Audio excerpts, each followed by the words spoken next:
Day 47 of our 60 days of basic networking. Okay, so if you can remember, diba, domain name system ang ibig sabihin ng DNS ang pinaka-konsepto or pinaka-fundamental concept kung paano gumagana si DNS is basically it resolves host name or domain names to its given IP address. Merong katumbas yun kasi if you can remember, for example, when you're browsing to the internet, hindi mo naman tinatype yung IP address ni Facebook eh. Ang tinatype mo lang facebook.com o kaya naman google.com. Diba? So hindi na natin kailangan tandaan or we don't need to memorize or remember yung mga IP addresses nila. Pero in the back end, hindi ganyan yung nangyayari. Okay? Devices and servers, for example, are not talking via host names. They are talking via IP addresses. Remember, all of our network devices are talking with or via IP addresses. Hindi nila nakikilala yung facebook.com as facebook.com. They are referring to its public IP address to be specific.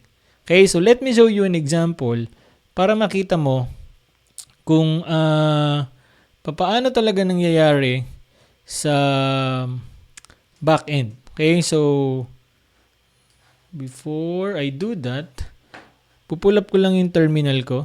Okay, so I'm not sure kung paano ko siya ipupull up. Okay, para makita mo how it is being done. Okay, so yung terminal is, wait lang. Ayan.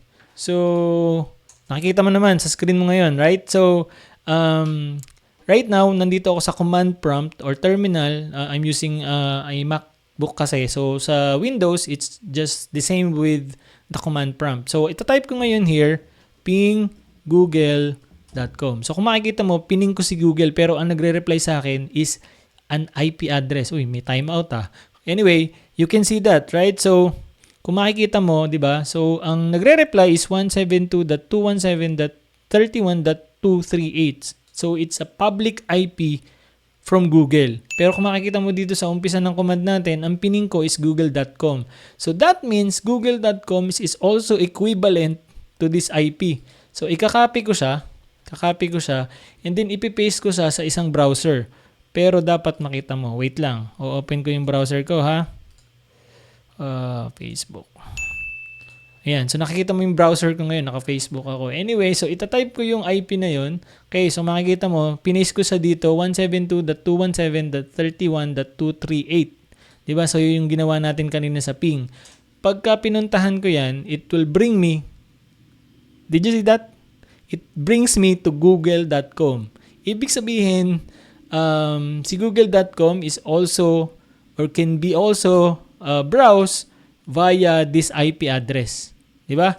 So, dun ka rin niya dadalhin. Now, syempre, yung mga malalaking company like, for example, Facebook, Google, Amazon, Apple, they have a bunch or group of public IP addresses. Napapalitan yan. Pero, it's also, it's routing to the same domain name or host name, which is Google or yung website nila. So, paano nangyayari yon? Well, with the help of yun na nga, domain name system. Okay, so you get this? Very good.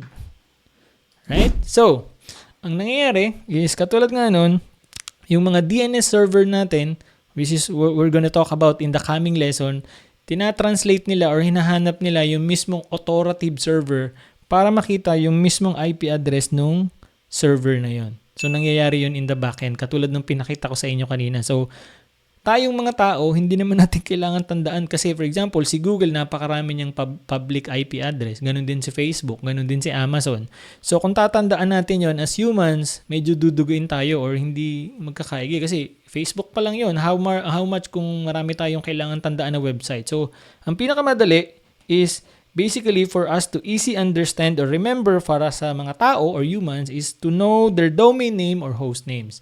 And then yung mga DNS servers na natin, ang bahalang mag-convert or mag-translate or mag-resolve nung mga name na yon into their corresponding IP addresses. Like what we've seen earlier. Does that make sense? Good. Right? Aside from that, So si DNS is also operating in UDP port. UDP protocol. So again, hindi katulad ng TCP na may three-way handshake, hindi katulad ng TCP na merong error checking, hindi katulad ng TCP na connection-oriented. Si UDP is basically connectionless or best effort mechanism. Okay? Ibig sabihin,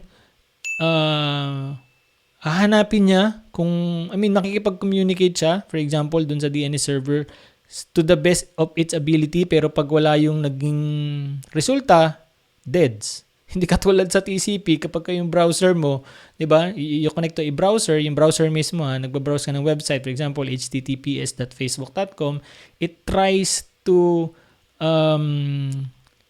build a three-way handshake first to make sure na okay yung connection. Now, with UDP, hindi ganun yung nangyayari. We already talked about this doon sa basics pa sa unang section ng masterclass natin, yung TCP versus UDP. Pakibalikan mo na lang. And then yung port na ginagamit niya is basically port 53. Okay? So, we're good with this fundamental concept ng DNS. Probably you're asking, sir, paano nangyayari yun? Di ba kasi nag-type ako sa PC ko or sa browser ko ng facebook.com, iba yung binigay na IP. Sabi ko nga maraming group of public IP addresses yung mga yan, lalo na yung malalaking company, lalo na yung mga nauna, sila General Motors, sila Facebook, sila Apple, sila Google, and then most today, single na lang. For example, or today, ang nangyayari is kung sinong nag-host nung domain mo, yun yung nakukuha mong IP. We're gonna discuss that later kung paano nangyayari in the back end yung process with types of DNS servers or yung pag-process ng pag-look up ng DNS ng mga devices natin. Pero for now, this is just it. Ganito nangyayari yung fundamental concept ng DNS. It's just translating or resolving the host names or domain names to a given or its corresponding IP address.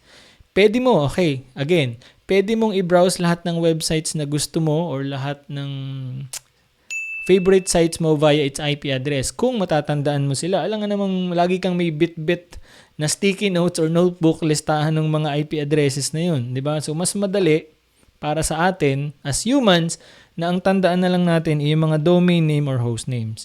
So, para pag ibibisit natin or pupuntahan natin yung mga websites na yun, hindi na natin kailangan tandaan yung mga number na 172xxxx, etc.